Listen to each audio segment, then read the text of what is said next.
Hi, welcome to Paranormal Kativity. Today I want to tell you why Ouija boards in and of themselves are not evil and not scary, kind of explain how they actually work, what is happening to cause their movement, and help you understand exactly what you're doing with them so that way you have a better experience if you choose to play with one. The reason that the planchette moves is because it is moving through the Ideomotor Effect. It's a psychological phenomenon where you're moving something completely unconsciously. You do not know that you are moving it at all. An example of this, so you can kind of understand something in the same realm, is there's also ideodynamic response.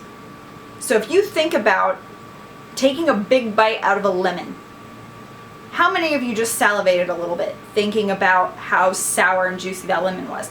This is very much the same thing. It's something you can't really control. Just the thought is in there, and then subconsciously it just cues that reaction. So it's just a mental, subconscious reaction to your physical contact with the board. This is also the case in planchette writing, which had the planchette, but instead of a viewer in the middle, there was a pencil attached to the end, and people would just put it on paper, touch the edge of the planchette, and then it would start writing out things.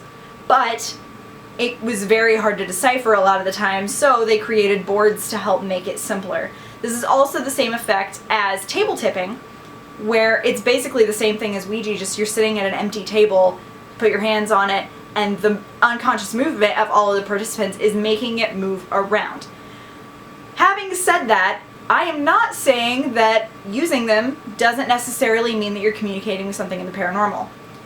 What is affecting your subconscious? Your mental state can affect a lot of this. If you have worry or fear, it's going to come through. If you have maybe a true desire or your higher self or whatever you want to call that aspect of your true being has something that it really wants to make clear, it might come out in that way. Which is why I always say your attitude is key, because if you have a bad attitude going into it and you're afraid, that's what you're going to get, because if you are getting something paranormal, your influence is going to be the first contact before anything paranormal.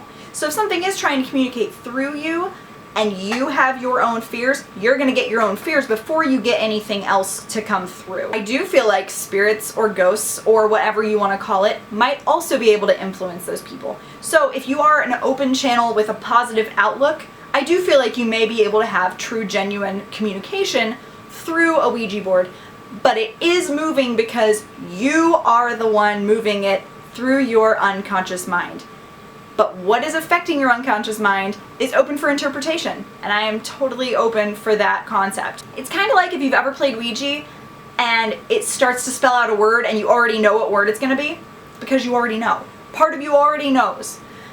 Same thing if you, like I said with playing and getting Zozo, my friend had just talked about it, so it's already in his subconscious mind. So it makes a lot of sense that that would come through. It's not a bad thing, it's not a fault on anyone, but that's why you get miscommunication through Ouija boards. That's why you get a lot of different things, like my friends who did the demon hunting. If you really want something to be real bad enough, you're going to try and manifest something. And if you want to live in a magical place where you fight demons for the forces of good, you will. If you want to have something really terrifying happen at a slumber party, you might. And this is also why Ouija boards don't move on their own, unless it's in a horror movie, or unless you have amazing poltergeist activity and then it's just moving stuff there. But if you do, I want to see it, because that'd be awesome. I just feel like there's a whole lot of miscommunication and fear just because there's a lack of knowledge of this tool, which I really do feel like it is a tool. It was originally created for mediums to be able to communicate with spirits through themselves. So any tool for divination like that, you're supposed to be kind of channeling something outside of yourself through it into something you can understand. I hope that this has cleared up any confusion you have and maybe reassured you if you're planning on playing to make you feel a little more comfortable. I hope that my words came across clear enough and you guys understand. I love you all, and I hope the very best for you, and I would love to play Ouija with each and every one of you. And if somehow I ever got to be huge and we did some kind of meetup ever, that's what we're doing, at least for part of it. So I love you all. Have a wonderful day, and I'll talk to you again soon. Goodbye.